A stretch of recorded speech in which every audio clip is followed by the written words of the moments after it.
Bonjour à tous et bienvenue dans cette première vidéo du potager permaculturel, la formation en ligne.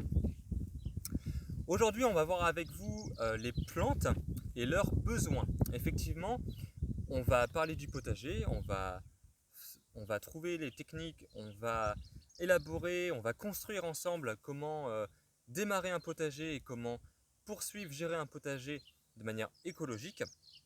Et donc avant tout, un potager, c'est faire pousser des plantes. Si on veut des légumes, si on veut des fruits, ce sera faire pousser des arbres. Et donc la première chose à se poser comme question, c'est quels sont les besoins des plantes que je vais mettre au potager. Cette première vidéo sur le besoin des plantes débute un cycle de vidéos théoriques de 4 vidéos.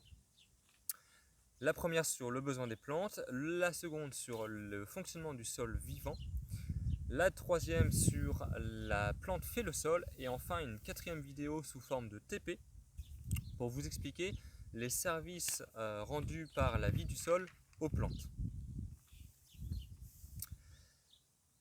Ces vidéos et globalement cette formation, mais ces vidéos théoriques sont accessibles au grand public. Vous n'avez pas besoin d'avoir des connaissances prérequises pour suivre ces vidéos. C'est important pour nous que vous puissiez comprendre comment ça fonctionne les plantes, comment ça fonctionne un sol, pour éviter de faire des bêtises au potager. Donc en vidéo pratique, dans le cycle pratique, on vous expliquera comment faire un potager, comment démarrer un potager, comment on fait pour planter, comment on fait pour semer. Mais au préalable, dans cette courte série de 4 vidéos, on va aborder un petit peu de théorie sur la botanique, le sol, la pédologie. C'est important pour nous que vous puissiez comprendre parce qu'on voit souvent dans nos formations, les gens ont beaucoup de questions sur les forums, sur internet. Les gens se posent beaucoup de questions sur ce qu'il faut faire ou ce qu'il ne faut pas faire au potager. Est-ce que j'ai le droit de travailler, de retourner mon sol? Est-ce qu'il faut mettre de l'urine? Est-ce qu'il faut mettre de la cendre? Plein de questions. Et nous, le but de ces vidéos théoriques, c'est avant tout de vous permettre de pouvoir y répondre par vous-même.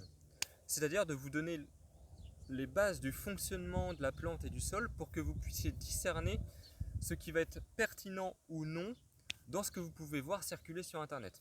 Parce qu'il y a plein de pratiques qui circulent et qui partent du bon sens et qui partent de plein de choses. Et puis vous avez plein d'autres pratiques qui circulent qui, pour le moins pire, vous feront perdre beaucoup de temps, d'énergie, voire même d'argent. Et pour le pire, pourront même occasionner des dégâts sur votre sol, sur votre terrain, sur votre jardin. Et vous allez voir qu'avec quelques notions basiques de botanique, de pédologie, d'écologie, on va pouvoir déjà prendre suffisamment de recul sur les pratiques qu'on peut avoir au potager pour être dans une démarche d'aller avec la nature et non pas contre la nature. Ce qui va être important dans ces vidéos, ça va être de retenir les conclusions. Vous pouvez suivre le déroulé, la démonstration qu'on va vous faire, mais ce n'est pas important que vous la reteniez par cœur. Par contre, ce qui est important, c'est de retenir les conclusions. Et puis si jamais vous avez besoin de revenir à la démonstration, vous pouvez revenir à la vidéo pour comprendre comment on arrive jusqu'à cette conclusion. Donc c'est parti, je ne vous laisse pas plus attendre. Aujourd'hui, on voit les besoins des plantes. Ce qu'on fait généralement dans nos formations en présentiel avec nos stagiaires, c'est d'abord un petit jeu où on leur demande tout d'abord c'est quoi une plante, de quoi ça se constitue, quels sont les éléments de la plante et puis quelles sont les fonctions de ces parties de la plante. Alors premièrement, qu'est-ce qu'une plante? Alors si on prend notre sol ici, la première partie d'une plante qu'on peut dessiner, ça va être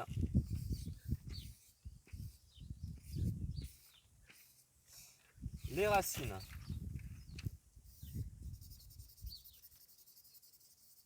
Alors vous allez avoir plusieurs types de racines. Les racines superficielles, celles qui sont assez fines et qui ne vont pas très profond. Et puis la racine pivot. La racine pivot, qu'est-ce que c'est? Ça va être une racine plus puissante, plus épaisse, qui va comme ça s'enfoncer profondément dans le sol en pivotant pour pouvoir percer le sol et aller profondément. Ça c'est un schéma. Globalement, les plantes vont plutôt avoir différents systèmes racinaires selon les plantes, mais schématiquement, on va avoir ça. Alors, quelles vont être les fonctions des racines? Une première fonction, ça va être l'ancrage. C'est ce qui permet à la plante de tenir et de rester arrimée au sol. La deuxième fonction, ça va être une fonction nourricière. Les racines, c'est ce qui permet à la plante d'aller chercher ce dont elles ont besoin dans le sol. Et puis, il va y avoir une troisième fonction, mais on en parlera tout à l'heure. Ensuite, si on prend un peu de hauteur, la plante, ça va être une tige ou un tronc s'il s'agit d'un arbre. Et globalement, ça va être toute la structure, les branches, les différentes tiges d'une plante. Quelle est la fonction de ça chez la plante? Eh bien, la fonction, c'est de faire une armature pour soutenir les feuilles. Et puis, ça va être aussi une fonction de transfert. C'est dans la tige et dans les branches que circule la sève. Et vous avez deux types de sève. Vous avez la sève brute qui va partir des racines et qui va monter dans les branches jusque dans les feuilles.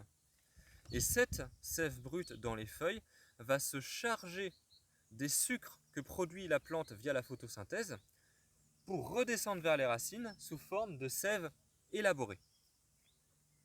Et la sève, elle va passer dans des canaux qui sont présents dans les tiges et dans les branches des plantes. Vous allez avoir des canaux qui vont être spécialisés pour la sève élaborée et d'autres canaux qui vont être spécialisés pour la sève brute. Et puis ensuite, schématiquement toujours, l'autre partie de la plante, ça va être les feuilles. Et la fonction principale des feuilles, ça va être de faire la photosynthèse.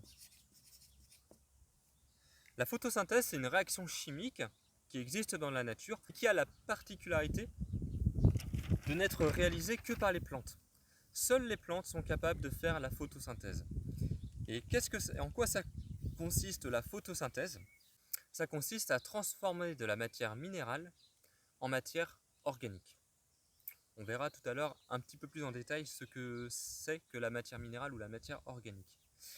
Mais déjà, premièrement, retenez que sur Terre, les seuls organismes à faire ça, ce sont les plantes grâce à la photosynthèse. Alors la photosynthèse, la plante, elle prend du CO2 dans l'air, elle prend de l'eau, et avec ça, la plante, elle va faire une molécule de C6H2O8, si je me rappelle bien de mémoire, plus de l'oxygène. Donc, de l'oxygène, on le sait tous, la plante produit de l'oxygène. Mais la plante, elle produit aussi des sucres. Et ça, c'est la matière organique. La plante, elle va produire des sucres pour se constituer elle-même. C'est les briques qu'elle va utiliser pour construire sa structure.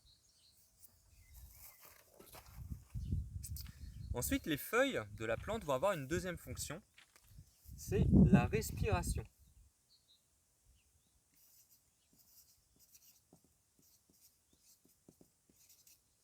Comme vous et moi, la plante respire.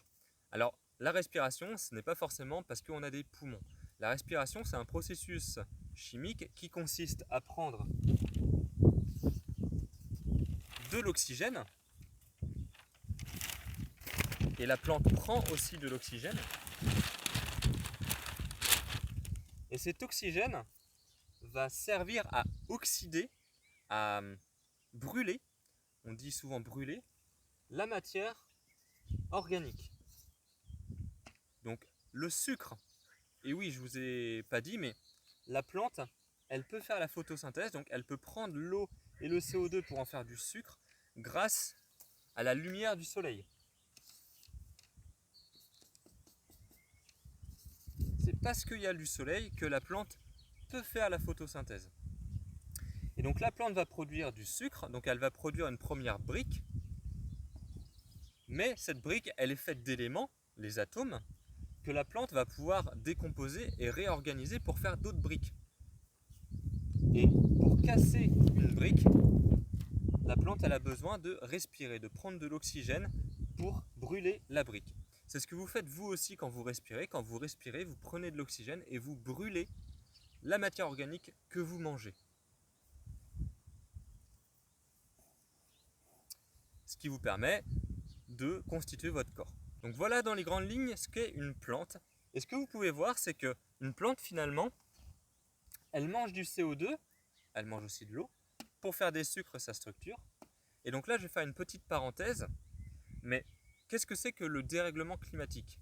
Le dérèglement climatique est causé par une accumulation de gaz à effet de serre, et principalement de CO2, émis par l'activité humaine dans l'atmosphère. Or, les plantes vont manger du CO2. C'est pour ça qu'en permaculture, on va souvent dire planter, planter, planter, planter, planter, parce que planter des plantes partout, planter des arbres partout, c'est une manière aussi de répondre à la problématique du dérèglement climatique qui est la traduction d'une accentuation, d'une augmentation du CO2 dans l'atmosphère. Mais attention, juste avant de fermer la parenthèse, euh, le dérèglement climatique n'est pas un problème, c'est un symptôme. Le dérèglement climatique est le symptôme de notre société, d'un mode de vie qui est le nôtre. C'est-à-dire qu'on ne va pas résoudre le problème du dérèglement climatique uniquement en travaillant sur le CO2, on va aussi résoudre le symptôme du dérèglement climatique en travaillant sur nos sociétés, sur nos modes de vie, sur nos comportements à nous. Fin de la parenthèse. Mais globalement, planter des plantes, c'est prendre le CO2 de l'atmosphère pour en faire de la matière organique, des sucres qui vont constituer la plante. Alors j'en parlais, la matière organique, la matière minérale, qu'est-ce que c'est? La matière organique, c'est tout ce qui contient du carbone et qui est vivant ou qui provient du vivant. A contrario, la matière minérale, c'est tout ce qui ne sera pas organique. Le CO2, vous allez me dire, il y a du carbone, mais le CO2 c'est minéral parce que ce n'est pas vivant. Ça ne provient pas du vivant, c'est une molécule minérale. Par contre, si je peux me permettre, vous êtes un tas de matière organique. Vos os sont de la matière organique, vos muscles sont de la matière organique. Tout ce qui compose votre corps est de la matière organique. Et vous mangez uniquement de la matière organique. Le blé que vous mangez, les légumes que vous mangez, la viande que vous mangez, c'est uniquement de la matière organique. Et dans la nature, il y a un cycle très important qui est le cycle matière organique, matière minérale. Les plantes, donc MO matière organique, vont transformer et MM matière minérale. Les plantes vont transformer la matière minérale en matière organique. C'est les plantes qui font ça par la photosynthèse. Et comment la matière organique va être retransformée en matière minérale, ça va être le rôle des animaux.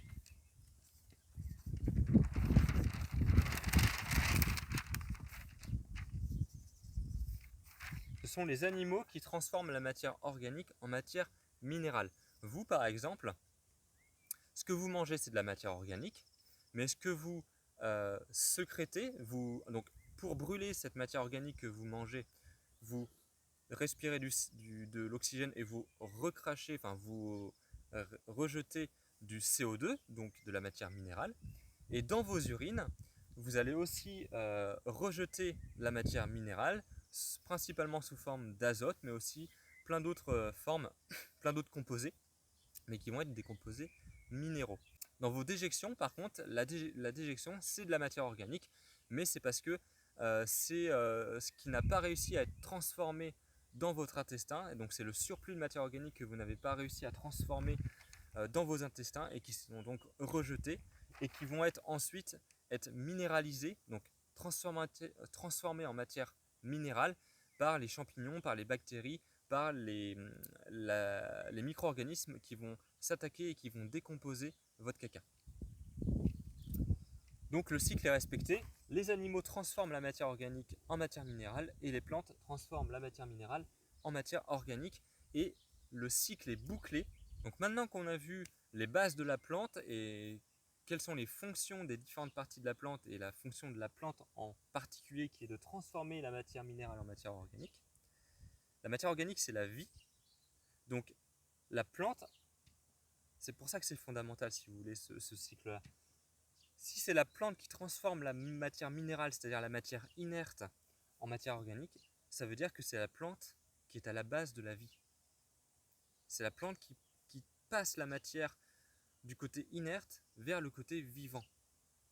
Parce que la matière organique, ce qu'on a vu, c'est toute la matière qui provient de vivant, qui est organisée autour du carbone. Et donc maintenant, on va s'intéresser aux besoins de la plante. Alors les besoins de la plante, ils vont pouvoir se distinguer en deux catégories. Vous allez avoir les besoins nutritifs, c'est-à-dire ce dont elle a besoin pour vivre, ce dont elle a besoin de manger, comme vous avez besoin de manger. Et puis les besoins plutôt liés aux conditions dans lesquelles elles vont pousser, comme vous par exemple, vous n'allez pas pouvoir vivre s'il fait 90 degrés ou s'il fait moins 60 degrés. Et donc si on s'intéresse d'abord à l'aspect nutritionnel, de quoi la plante va avoir besoin de manger, eh bien on va s'aider un peu on va s'aider de notre schéma. Alors c'est là où ça va devenir intéressant et on va bousculer pas mal de croyances que vous pouvez peut-être avoir et qui vont être déterminantes dans aujourd'hui comment on pense la culture au potager et globalement comment on pense l'agriculture. Donc généralement ce qu'on fait avec nos stagiaires, c'est que on essaye de poser la question de quoi est constituée la plante en termes d'atomes et d'où ça vient. Alors on sait que la plante elle mange du CO2. La plante, elle mange du CO2 qu'elle prend dans l'air. Elle prend aussi de l'eau. Elle prend aussi de l'H2O. La plante. Elle prend aussi de l'oxygène par la respiration. Et puis la plante, elle va aussi avoir besoin de minéraux.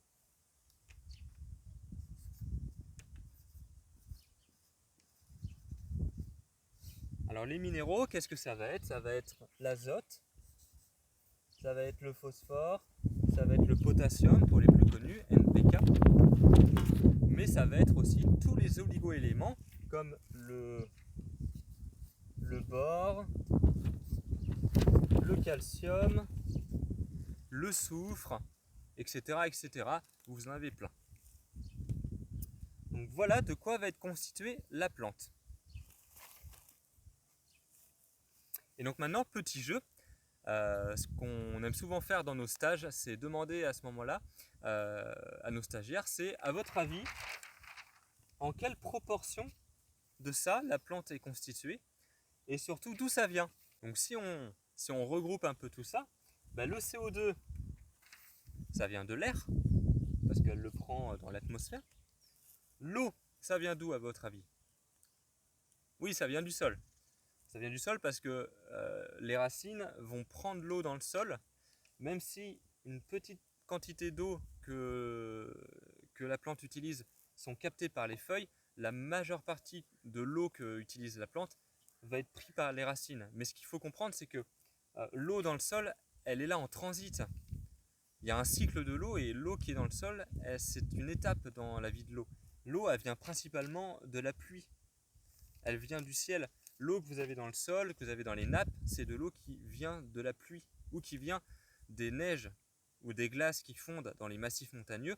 Mais ces neiges et ces glaces, elles viennent à la base de l'humidité et de la pluie ou des neiges qui tombent de l'atmosphère. Donc l'eau, ça vient de l'air aussi. Et l'oxygène, ça vient aussi de l'air. Donc en fait, tout ça, ça vient de l'air. Si vous prenez aussi l'azote, ça vient de l'air. Donc, ce qu'on se rend compte là, c'est qu'une grande partie de ceux qui composent la plante, ça vient de l'air.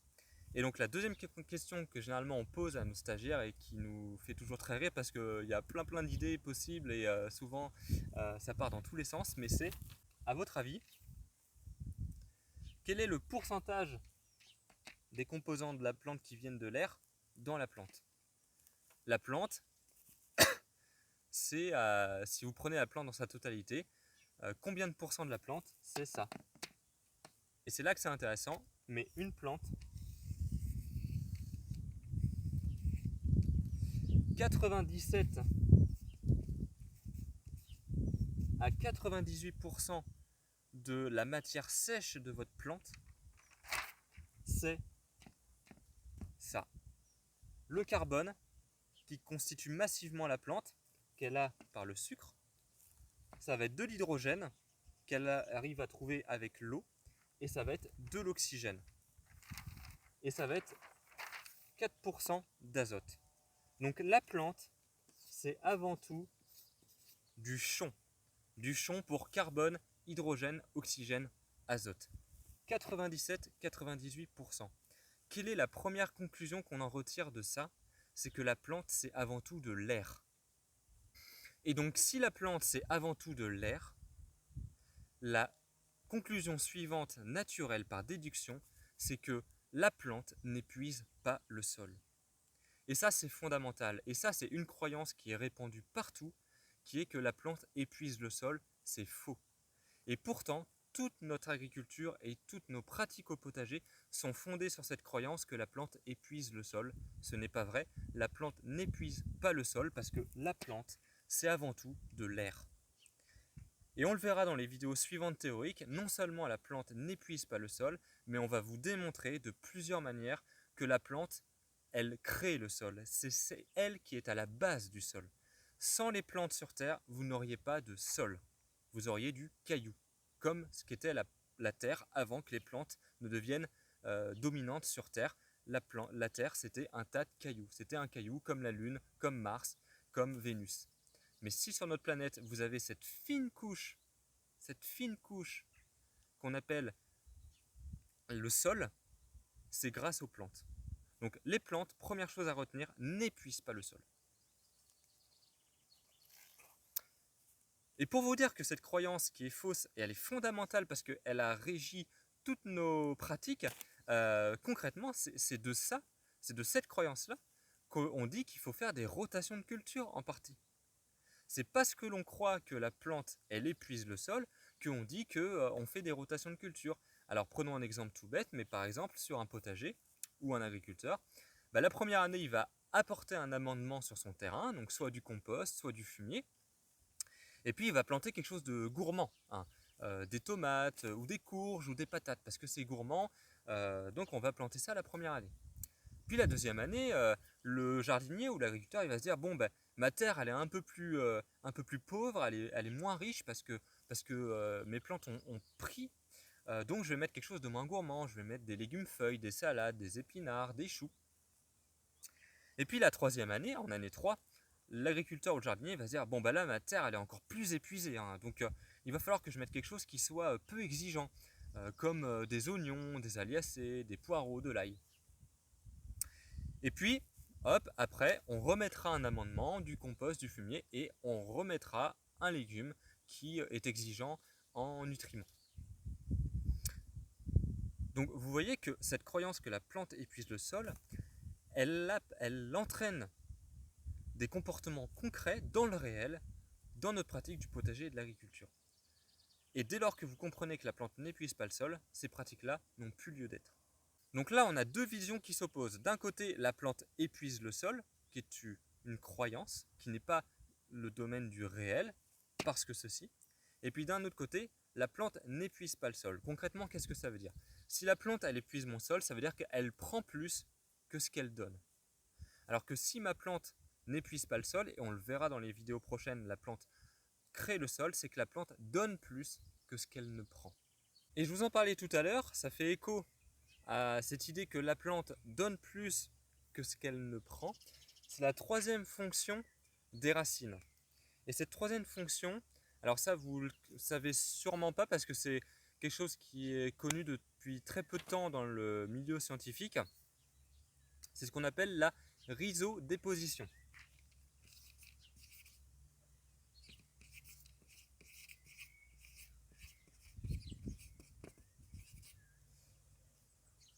Rhizo pour racine et déposition pour dépôt. Donc là, on commence à comprendre, on commence à déduire avec le mot que les racines vont transmettre quelque chose dans le sol, vont donner quelque chose au sol. Je ne veux pas aller plus loin sur la question de la rhizoposition parce que ce sera développé dans la vidéo numéro 3 sur la plante fait le sol.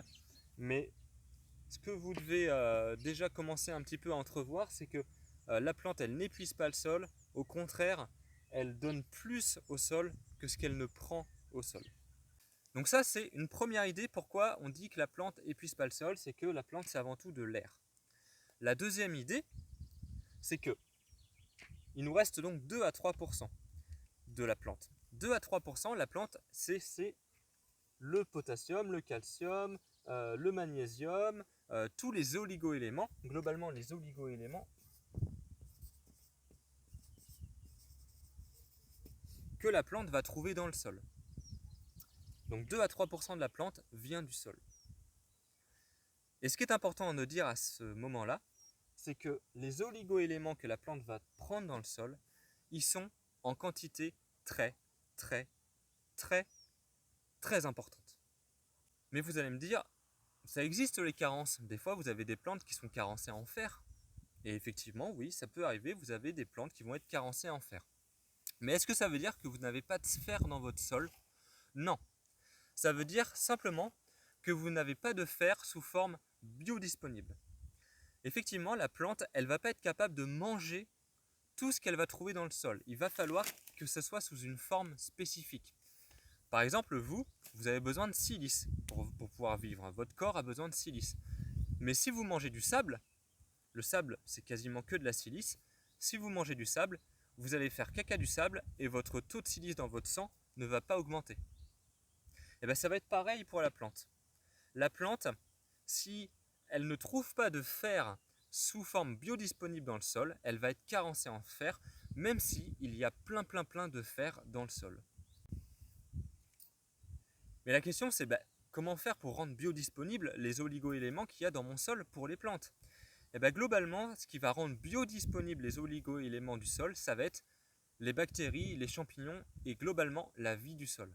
Par exemple, le fer va être transformé d'une forme non disponible à une forme biodisponible par des bactéries.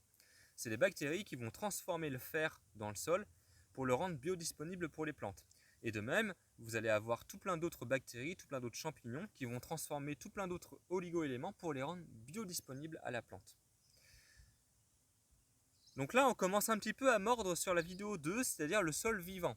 Parce que ce qu'on vient de voir, c'est que la plante, elle n'épuise pas le sol parce que la plante, c'est avant tout de l'air. Que ce que la plante a besoin dans le sol, c'est en quantité très grande.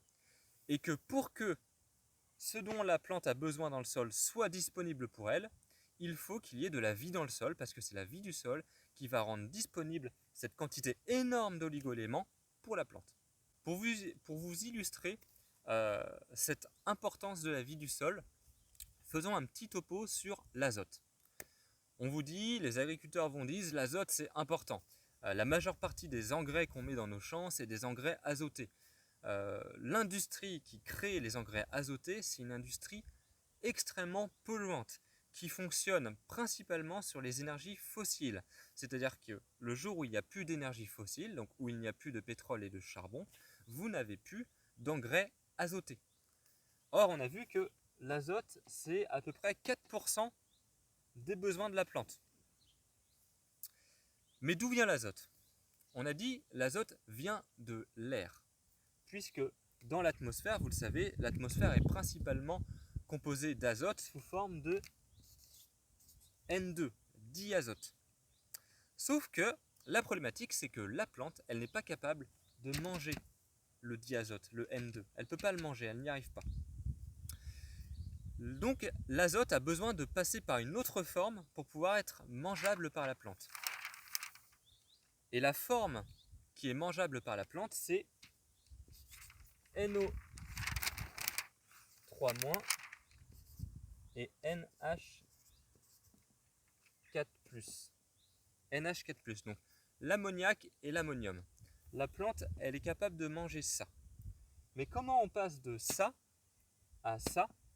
Eh bien, c'est grâce aux bactéries. Vous avez sans doute entendu parler, au potager, il faut planter des légumineuses. Les agriculteurs, ils mettent des engrais verts dans leurs parcelles de légumineuses, donc de la févrole, des trèfles. Il faut mettre de la légumineuse parce que ça va mettre de l'azote, ça va apporter de l'azote. Eh bien, pourquoi? Parce que les légumineuses, la famille botanique des légumineuses, sont des plantes qui ont la capacité de faire une symbiose avec une bactérie qui est de la famille des rhizobiums. Et en gros, les légumineuses, elles vont faire une symbiose avec des bactéries qu'on appelle rhizobiums, et cela va créer des petites nodosités autour de leurs racines. Si chez vous, vous allez déterrer avec délicatesse un trèfle dans votre jardin et que vous regardez les racines de ce trèfle, vous allez voir qu'il y a des petites boules sur les racines. Ces petites boules, c'est des colonies de bactéries. Et ces colonies de bactéries apprennent l'azote qui est dans l'air et elles le transforment en azote assimilable par la plante et elles le donnent à la plante. C'est pour ça qu'on va vous dire mettez des légumineuses, mettez des légumineuses. Par contre,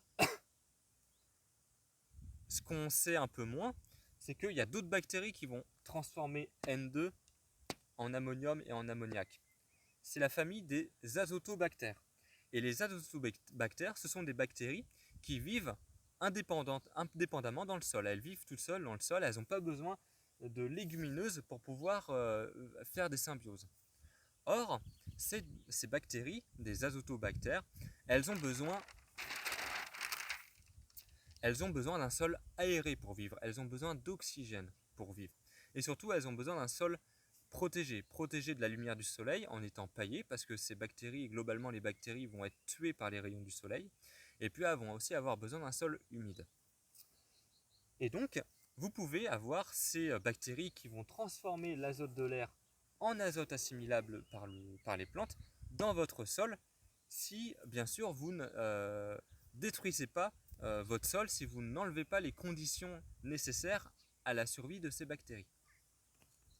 Donc il ne va pas seulement y avoir la question des légumineuses pour mettre de l'azote dans son sol.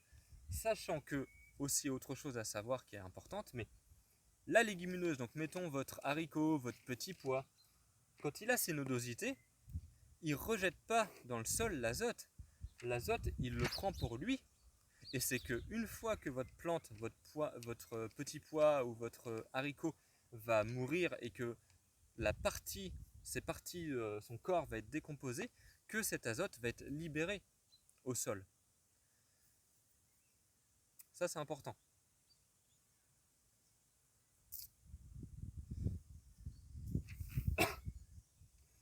Donc voilà pour les besoins, on va dire, en termes de nutriments de la plante. Maintenant, on va s'intéresser aux besoins, on va dire, des conditions de vie, le confort, son environnement dont la plante va avoir besoin. Et là, on va se concentrer avant tout sur les plantes qu'on va trouver au potager. Parce que si vous regardez de manière globale, en fait, vous allez trouver plein de plantes qui vont être adaptées à plein de conditions différentes. Vous allez trouver des plantes qui vont être adaptées à des conditions de forte sécheresse qu'on va pouvoir trouver dans les déserts. Vous allez avoir des plantes qui vont être adaptées à des conditions de forte humidité et de forte chaleur qu'on va trouver dans les forêts tropicales. Puis d'autres plantes qui vont être adaptées à des conditions très venteuses qu'on va trouver sur les bords de mer par exemple. La nature, globalement, ce qu'on observe, c'est que la vie amène la vie. Et la base de la vie, on l'a vu, c'est la plante, parce que grâce à la lumière du soleil, la plante, elle transforme la matière minérale en matière organique. Donc d'une certaine manière, l'évolution au fil des millions d'années a fait que on a des plantes qui ont réussi à coloniser tous les types de milieux parce que la vie amène la vie. Mais nous, si on s'intéresse aux plantes du potager, globalement, les plantes de nos potagers vont être un petit peu plus douillettes, un petit peu plus... euh, oui, douillettes, c'est ça le mot. Elles vont aimer des conditions très très très calmes. Elles vont mieux s'épanouir dans des terres qui vont être aérées, dans des terres qui vont être souples et humides, et aussi dans des terres qui vont avoir un pH. Alors, c'est la seule fois qu'on va aborder cette notion de pH dans cette formation, parce qu'on verra notamment sur la vidéo sur le sol vivant que le pH d'un sol va être tamponné, va être équilibré par la vie du sol. C'est-à-dire que si vous avez des terres qui ont des tendances acidifiantes, eh bien, favoriser un sol vivant, ça va un petit peu basifier, remonter votre pH. De même, si vous avez une terre un petit peu trop basique, le fait d'amener de la vie du sol, ça va un petit peu acidifier votre sol et ça va l'amener à une position d'équilibre et qui est souvent l'équilibre que vont demander les plantes au potager, c'est-à-dire un pH autour de 6, 5, 7, donc un pH relativement neutre. Donc ce qu'on va voir, alors déjà, c'est voilà, on aborde le pH juste cette fois-ci, mais ce qui est important de vous dire, c'est que ce n'est pas primordial de faire des amendements en chaud, par exemple, si vous avez un sol trop acide, pour basifier votre sol, ou faire des amendements acidifiants si vous avez des sols trop basiques. Nous, on va vouloir aller vers des sols vivants. Et puis ensuite, les plantes du potager, elles vont privilégier des situations à l'abri du vent.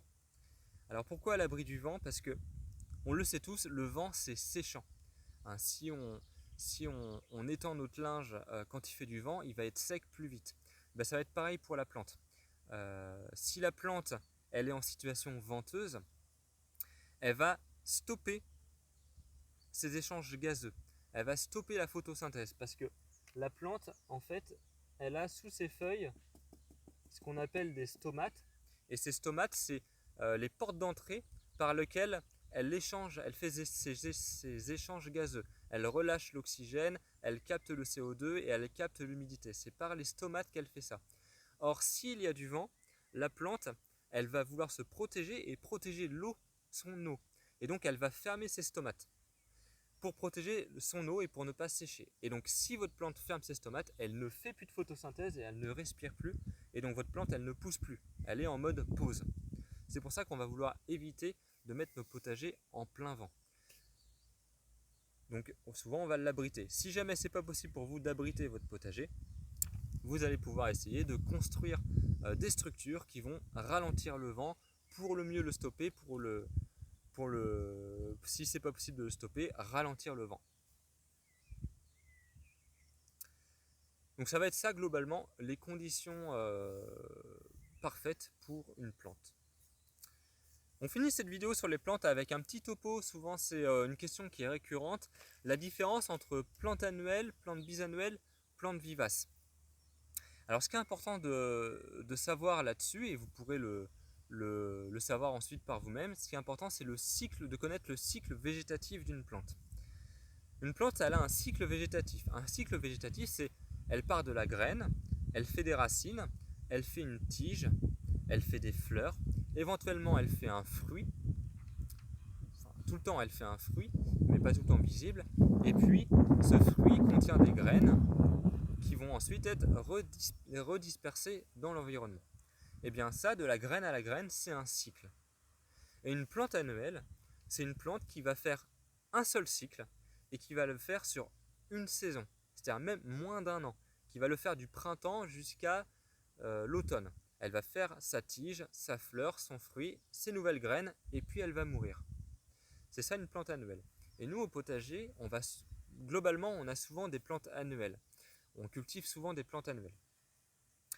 Les plantes bisannuelles, eh bien, ça va être des plantes qui vont faire également un seul cycle, mais elles vont faire le cycle sur 2 saisons. Par exemple, la première saison, elles vont faire leurs racines, elles vont faire une tige, puis l'hiver arrive, donc la partie souvent aérienne va mourir, mais la partie racine va rester vivante. Et au printemps suivant, les racines, ça va refaire une tige avec cette fois-ci une fleur et puis les graines. Alors au potager, on cultive quelques plantes bisannuelles, sauf que souvent on les mange avant. Par exemple, la famille des apiacées, donc les carottes, les fenouilles, les panais, ce sont des plantes bisannuelles. Alors nous, généralement, on les mange la première année parce que ce qu'on va manger, c'est la racine, les carottes, les panais par exemple. Mais si on laissait les carottes en terre pour une année suivante, par exemple si vous voulez faire vos graines, ça va être important si vous voulez faire vos graines, eh bien la deuxième année, la carotte elle va faire une tige et elle va faire une fleur sous forme d'ombelle où vous aurez les graines. En plantes bisannuelles au potager, vous allez aussi avoir la famille des aliacées, donc les oignons, l'ail, les échalotes, le poireau.